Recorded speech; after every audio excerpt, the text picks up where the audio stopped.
Hello and welcome to New Mexico Rising. My name is Dan. You know, each and every week I try to bring people from across the country to talk to me about things we could do right here in New Mexico. On this week's show, we got this.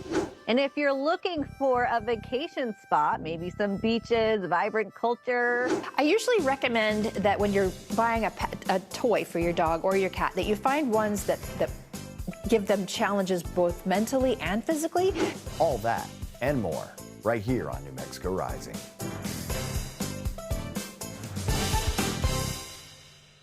In an age where technology touches every aspect of our lives, understanding how to navigate the digital financial landscape is more crucial than ever. Today, we're diving into a new report that sheds light on how seniors are not only staying afloat, but excelling in digital banking. Joining us today is Adam Davis, Vice President of Financial Health, Inclusion, and Liquidity at Capital One. With his deep insights, Adam is here to unpack surprising findings about digital and financial literacy across generations. Welcome to the show, Adam. Thank you for having me. All right, so what does it mean to be both digitally and financially savvy? In a digital age, banking is critical to managing finances. Everything from paying your bills to checking your account balances or sending money to friends is done digitally. Being digitally savvy is being able to do those safely, avoiding things like phishing attacks or scams. While financial literacy is about having the basic concepts, a handling of those to be able to improve your financial well-being, making informed financial decisions, and also being able to plan towards your financial goals. Our new study combined the two of those to look at digital financial literacy. And we found that 86% of consumers are digitally literate, meaning they can do those activities safely. However, 40% of consumers are lacking the basic financial knowledge to do things like manage debt or build their credit. So what did the survey tell us about consumers and financial knowledge? Seniors, those that are 65 years and older, had almost 3 times the rate of digital financial literacy than those that are 18 to 24. And the biggest gap in that is the gap in financial literacy for those that are 18 to 24. That's why Capital One partnered with Khan Academy, spelled Khan, a leader in online learning, to be able to build free online financial literacy courses for all ages, because online financial education is just critical to being able to do tasks and do them safely. Have consumers improved their digital skills when it comes to banking? They have. 70% of consumers today are enrolled in online banking, and almost 2/3 of them prefer to manage their finances through either mobile banking or online banking, whereas under 10% of consumers still have a preference for going into a branch. Adam Davis, thanks for joining me. Where can we go for more information?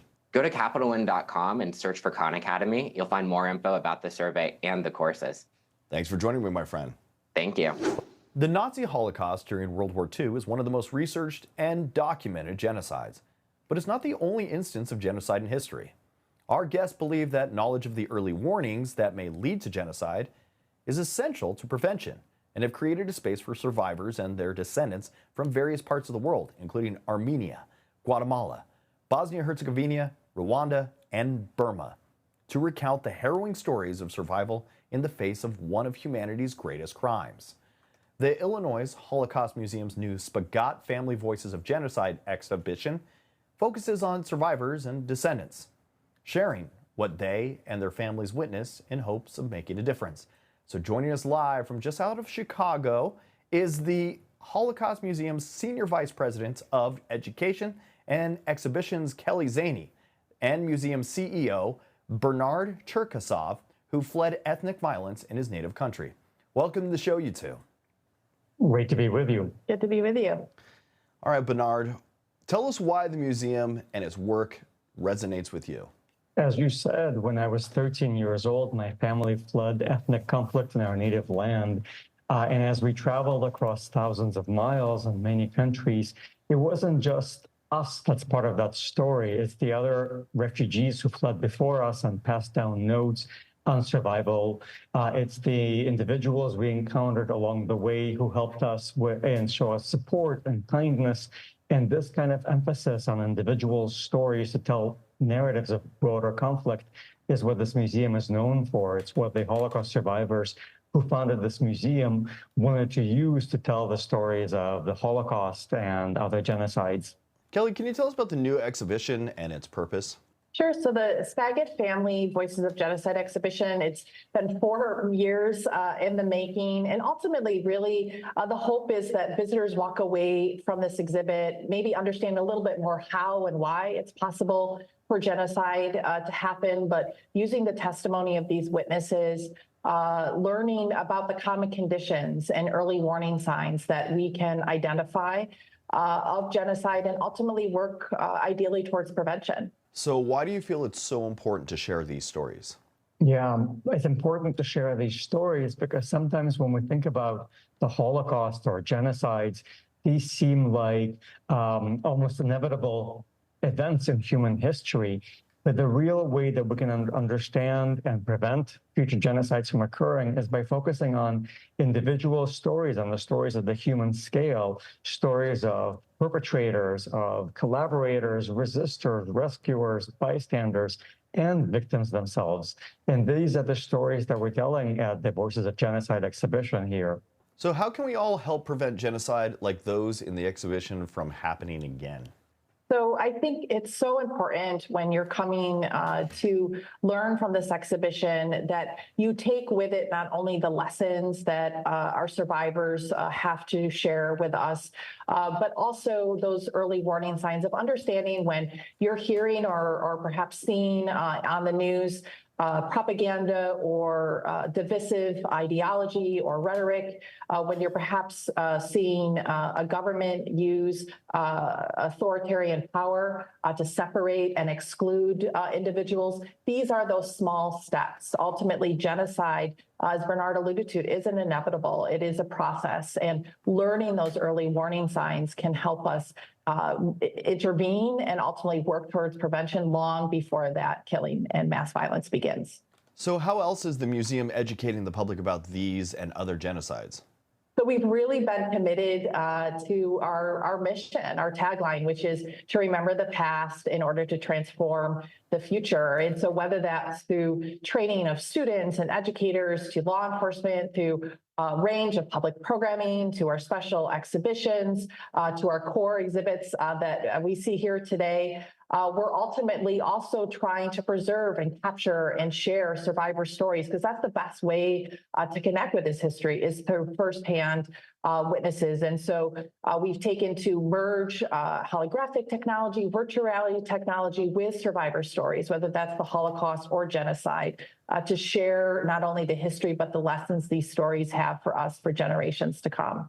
Thank you, too, for joining me. Where can we go for more information? Our viewers can go to www.ilholocaustmuseum.org to learn more. Thank you, too, for joining me. Thank you very much. Thank you. With schedules filling up and summer around the corner, now is a great time to get planning and making more time for family fun. Julie Lofreddy is an expert on travel, style, and trends, and is here to help make the most of your vacation, staycation, and pretty much everything in between. Welcome to the show, Julie. How are you?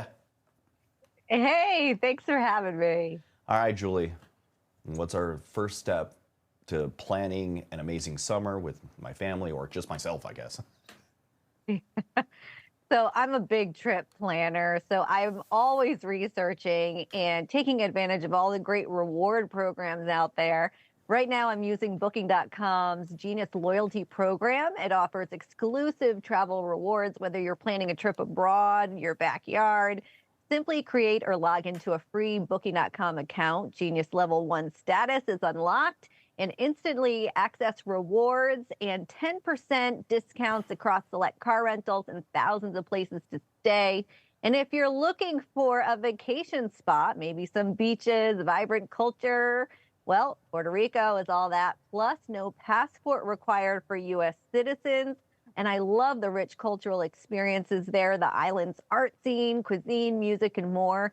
Major cities like New York, Miami, Dallas, and Chicago also offer direct flights. For more, visit discoverpuertorico.com. I love that. Now that we have where to go, what should we be bringing?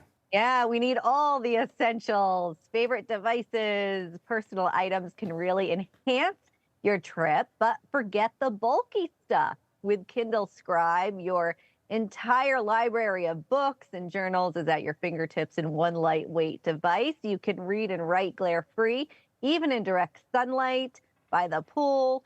On the largest Kindle display, you can add handwritten notes as you read with the included pen. It's loaded with all those popular Kindle features, plus a battery that lasts for weeks and weeks. And another must pack on my list, Echo Frames. They're smart glasses with Alexa designed to make the most out of your travels and look good doing it. Just ask Alexa to listen to music, Audible books while relaxing on the beach. And it uses open ear audio technology. They direct sounds to your ears without covering them, so you can stay aware of your surroundings. And finally, traveling with valuables, you need a compact and convenient way to keep them safe. This Palermo double watch roll with a jewelry pouch and hidden jewelry capsule from Wolf can accommodate 2 watches, contains a watch guard to keep your hidden timepieces protected, and has a hidden jewelry capsule with a storage pouch. I always put my rings, earrings, and bracelets and some other small stuff in there. You can check out wolf1834.com for more. Great tips, Julie. Where can we go for more information? Well, I've got some great travel tips on my site, julielow.com, and now's the time to start booking that summer getaway. I need to get away, and you have inspired me today. Thank you, Julie. According to a new CDC report, cases of sexually transmitted infections, STIs, continue to rise in this country, particularly among 15 to 24-year-olds. Yet, many are undiagnosed and, if left untreated, can have some serious health consequences, such as infertility. Today, we're speaking with Dr. Bukowski, new medical doctor of diagnostic solutions and women's health company Hologic, about the latest guidance called opt-out screening with a universal approach to help protect women and their health. Welcome to the show, Dr. Bukowski. How are you? Thank you so much for having me. Happy to be here. All right, can you tell us about the current rise in STI cases all across the United States? Absolutely. So the CDC recently released their STI surveillance report, which annually looks at STI rates in the United States. And unsurprisingly, they saw continuing rises in STIs, a trend that we have seen for well over a decade. They saw 2.5 million new cases of infections like chlamydia and gonorrhea, half of which are occurring in young people aged 15 to 24. And as you mentioned, we need new strategies to address this epidemic. Things like opt-out screening as a strategy to get people tested more easily and more effectively so that we can curb this epidemic. So why is it essential for screening to be part of preventative care conversations? So it's important to understand that STIs can happen to anybody regardless of their background, and most of these infections are asymptomatic. People don't know that they have them. 1 in 2 people will have an STI before the age of 25, so they are incredibly common. And when left untreated, they have serious life-altering health consequences. And so it's really critical that we make this a normal part of our preventative healthcare visits, and we prioritize appointments with our healthcare providers to get this regular screening accomplished. So what does it mean to conduct opt-out screening for STIs? So this is a strategy suggested by the CDC where patients are automatically tested regardless of their reported activity unless the patient declines. It removes barriers and stigma, and it makes it easier for a patient to consent or agree to testing as opposed to having to ask for testing. And studies have shown when we implement these types of approaches, we significantly increase screening rates and patients get the testing and treatment that they need. So what questions can I ask my doctor so I can pretty much be proactive? So it's important to recognize that many people think this is happening as part of their regular checkup, but it may not be unless the provider is directly asking you or telling you about your sexual health. And so if that conversation is not already happening, we want to encourage and empower women to have the conversation with their provider, ask for testing if it's been more than a year or if they have a new partner, and making sure that they're open and honest with their provider.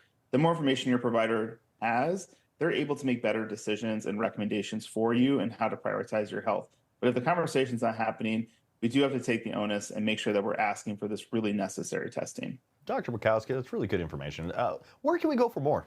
So before a preventative visit, I encourage people to visit hologic.com/wellwoman. We have a wealth of information on how to prepare for a well person exam, STI screening, cervical cancer screening, and most importantly, you should talk to your provider. Seeing a healthcare provider is going to be the best way to get the information you need, get education on how to protect yourself, and get the testing that's required for you. Dr. Kyle Bukowski, thank you for joining me this morning. Thank you so much for having me.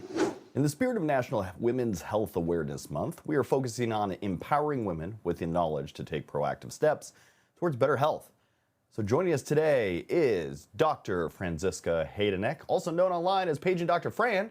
As an experienced OB/GYN, Dr. Fran brings a wealth of knowledge on everything from routine screenings to the latest contraceptive options, including an over-the-counter birth control pill. Whether you're looking for self-care strategies or essential medical advice, Dr. Fran is here to guide us through the essentials of women's health. Welcome to the show, Dr. Fran. How are you? I'm great. Thank you so much for having me. Okay, so what are some simple ways women could take charge of their own health? So we know that the majority of health happens outside of the doctor's office. So we're looking for ways that you can make simple changes in your lifestyle to improve your health. This includes finding ways to increase your health intake in your diet. So taking more vegetables in throughout the day, making sure you're focusing on protein and fiber with each of your meals that you're eating.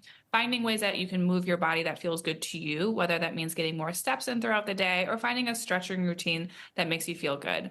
Focusing on your mental health is very important, as well as your sleep hygiene. And all of these things you want to do in collaboration with your physicians, making sure that you keep those annual visits and actually going to them. So what are some of these not to be missed appointments? So we want to see you yearly at your OB/GYN's office. We want you to touch base with your primary care doctor about once a year. And I think something that a lot of people forget is seeing your dermatologist for a skin check. How do you come up with a checklist of questions that you could ask your doctor or pharmacist? So I think really importantly, because we have such an increase in access to medications over the counter, is talking to your physician or your pharmacist about the options out there for you for vitamins, supplements, and medications. There's such an increase in access to medications over the counter that you really want to make sure that those are the right medications for you. And can you tell us about the only approved over-the-counter birth control pill? Yeah, so this is a great example of that. O-pill is the first FDA-approved over-the-counter birth control pill. It is a progestin-only form of birth control that's 98% effective when taken correctly and appropriately. This is a progestin-only form of birth control pill, so it's a really safe option for a lot of people. So people who previously couldn't take combined birth control pills are good candidates for O-pill. So those include people who have migraines with aura, who are breastfeeding, who have had a blood clot in their lungs or their legs previously, who are over the age of 35 and are smokers or have hypertension. Really, the only people who shouldn't take O-pill are those who currently have or in the past have been diagnosed with breast cancer. All right, Dr. Fran, so where can we go for more information? To find out more about O-pill, you can go to opill.com. They're also very active on social media because we really want to be getting our information about our health directly from the source. So you can find them on social media at opill_OTC. Dr. Fran, thanks for joining me this morning. Thank you so much for having me. May is National Pet Month, recognized to celebrate and raise awareness of responsible pet ownership. So joining us today is nationally renowned pet living expert Kristen Levine, who is here to share some innovative pet care tips and products. You know, Levine is the author of Pampered Pets on a Budget and founder of the Pet Living blog. Welcome to the show, Kristen. How are you, my friend? I'm doing great, Dan. Thank you for having me. And happy Pet Month, by the way. Well, happy Pet Month to you. I didn't get you anything today. Oh. Okay. That's what are okay, the benefits? as long as you get your pet something. Oh, I will. He's sitting over here staring at me, but okay, I will. Oh, so what are the benefits of having a happy pet? Well, happy is contagious, right? So a happy pet usually means happy, healthy family members too. I was recently reading about a survey of doctors that said that 60% of doctors say that they have recommended or actually prescribed a pet to one of their patients for better health. So when the pets are happy, we're happy. It makes us all healthier. It all works together. All right, so what is one of the biggest challenges for taking care of pets? Well, the rise of costs of pet care have really been like a hot topic lately, and that's why I recommend Care Credit. This allows you to pay for the care that your pet needs in a way that works for you and your family. Now, Care Credit is a health and wellness credit card, and it gives you peace of mind because it allows you to be prepared for both the unexpected costs, like annual vet visits, but also those unexpected costs if an accident or an injury or an illness should arise. The payment options are convenient and flexible so that you can really focus on the care that your pet needs as opposed to worrying about upfront costs. And do you have some ways to keep our fur babies active? I do. I usually recommend that when you're buying a toy for your dog or your cat, that you find ones that give them challenges both mentally and physically. So I love the Brightkins line. Brightkins makes boredom-busting enrichment toys and treat puzzles, which turn mealtime for your pet into fun for the whole family. Check out this DJ Doggo puzzle feeder. It's a 2-in-1 treat puzzle, and it's also a slow feeder. But it's keeping your dog mentally stimulated as they work to spin and scratch and figure out how to get the treats or the kibble out of this feeder. Now, they also have a new Tough and Tumble line, which are durable treat dispensers for those, tougher chewers or bigger dogs. Or you can even give this to your little dog if you want to add a little extra mental challenge at mealtime. And these are all $30 and under. Yeah, I'm down with a little DJ Doggy Dog. That'd be great. All right, do you have any recommendations for helping us keep the house clean? Because I have a little beast that likes to pee in one of the corners and it's driving me insane. No. Yes, I can help you with that. Okay. I found a great new tool. It's called the Shark Mess Master. It's a portable wet dry vacuum, and it's the only portable wet dry vacuum that can handle your pet's toughest messes without losing suction. Now, it could be as simple as pet food on the floor or complicated like a gross accident you don't dare touch. It can tackle any sort of pet pandemonium. And after you're finished vacuuming, the Mess Master rinses itself and it cleans the dustbin with just a cup of water. And you can also line that dustbin with any plastic bag for easy disposal, so you don't have to actually touch those icky messes. And what I love about this is it's available for under $130. That's pretty cool. All right, so how else can we keep our pets calm, reduce anxiety, and bonus question, if it helps out people, what can we do there too? Yeah. So this is a good time to ask the question about pet anxiety, because as summer nears, some of our pets are going to experience increased stress due to loud noises like thunderstorms, fireworks. So I'm recommending Be Serene. This is the most comprehensive line of calming solutions to help calm dogs and cats that are dealing with stress. So these are science-backed solutions, and the range includes calming pheromone diffuser kits, which are great for continuous relief. They just plug right into the wall. But they also have several convenient portable options, like the calming collars or sprays. And right now, I've been using this for my dog Tulip. It's called the Valerian Root Topical Calming Spot On. That's working really well for us. And I love that they're all drug-free solutions. All right, Kristen Levine, thanks for joining me this morning. Where can we go for more information and maybe even follow you on social media and get your book? Sure. You can get more information at tipsontv.com, and you can follow me on Insta and Facebook at Kristen Levine Pet Living. Kristen Levine, you are a hero. Thanks for joining me this morning. Thanks. May is here, and that means it's National Barbecue Month, a time to fire up the grill and enjoy the great outdoors with family and friends. So joining us today is Chef Tregay Frazier, a culinary standout who took home the crown of season 12 of Food Network Star. Chef Tregay has also shared her expertise as a celebrity judge on Grill of Victory and brought her unique flair to audiences on her show Tregay's Way on the OWN Network. She's also here to spice up your grilling game with some expert tips for her from her new cookbook, Kitchen Conversations. So let's get the grill on. We got Chef Tregay. Welcome to the show, my friend. Hi, thank you for having me. All right, what is your top tip for mastering the grill? Number one, and it will always be number one, it's preparation. I mean, honestly, even on my show, Tregay's Way, we begin every show with preparation. I prepare the food. I make sure everything's good with my mise en place. So therefore, when the guests come, I can also enjoy the party with them. Like a good Boy Scout, always be prepared, all right? That's it. What is one item that's essential for every barbecue menu?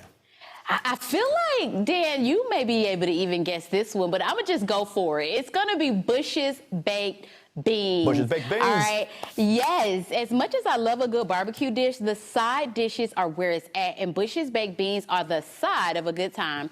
The sweetness of Bush's baked beans makes barbecue favorites taste even better, whether it's original, brown sugar, hickory, or any other flavor variety. Serving them to your guests at your next barbecue is an absolute must. These recipe creations use original baked beans and zero sugar added baked beans.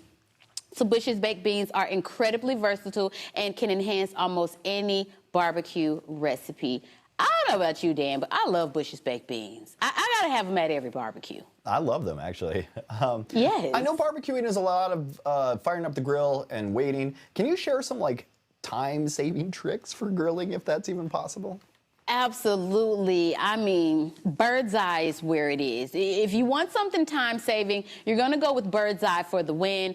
With so much to tend to on the barbecue, you'll want to make sure the preparation of your vegetable is quick and easy, and that's where bird's eye comes in with their steamed fresh vegetables, including broccoli florets and sweet corn. Bird's eye has done the prep of washing and chopping the vegetables for you, and they're ready when you are and cook in just minutes in the microwave. Plus, their flash freezing process locks in nutrients so you can get all of the taste and nutrition of fresh vegetables. And I love this on the grill. I like to tell people you put them in a pan on the grill with just some butter and seasoning, and you close that top and let that smoke really permeate those veggies. Quick, easy, and delicious. Excellent. All right, do you have a go-to dish that you love to serve over at barbecues? Absolutely. That's going to be my grilled chicken and steak skewers, but they're teriyaki steak skewers, okay? They're available in my cookbook, Kitchen Conversations with Chef Tregay, available on Amazon. Love, love, love this recipe because it's not just your average barbecue dish, which is essentially what the book is about, right? It's taking the foods that we know and love and putting a little twist on it, which is my cooking style. So what about some must-haves that you need for pretty much any barbecue? I mean, listen, as a chef, as a mom, I almost feel like as a human, you gotta have the Band-Aid brand on hand at all times, okay? In addition to condiments, it's important to keep first aid essentials on hand while grilling because, accidents happen. Unfortunately, Band-Aid brand, which is the #1 dermatologist and doctor recommended brand, has launched Band-Aid brand Pro Heal adhesive bandages, uniquely designed to give you 60% better healing and help prevent the appearance of scars thanks to hydrocolloid technology. Now, these 100% waterproof bandages stay on for up to 48 hours, even through hand washing, so you can get back to the barbecue fun. You know me too well. You know I'm going to injure myself while trying to barbecue. That one was for you, Dan. That was specifically for you. Thanks. All right, Chef Tregay, where can we go for more information? For more information, you can head on over to tipsontv.com. Chef Tregay Frazier, thanks for joining me this morning, my friend. Yeah, thanks for having me. I'll see you next time. Make sure y'all pop over to cheftregay.com to get more information on events and all that Chef Tregay has for you. There it is, Chef Tregay. That is it for New Mexico Rising. I want to thank you for tuning in and checking out the show. If you want to follow us on Instagram and Facebook, just look up New Mexico Rising Television. Or if you want to go to our website, that's newmexicorising.com. I put books up there from some of the authors that talk to me, and I put them on there for free. I get a limited quantity, but I give them to you. All you got to do is pay for shipping. Until next week, that was New Mexico Rising.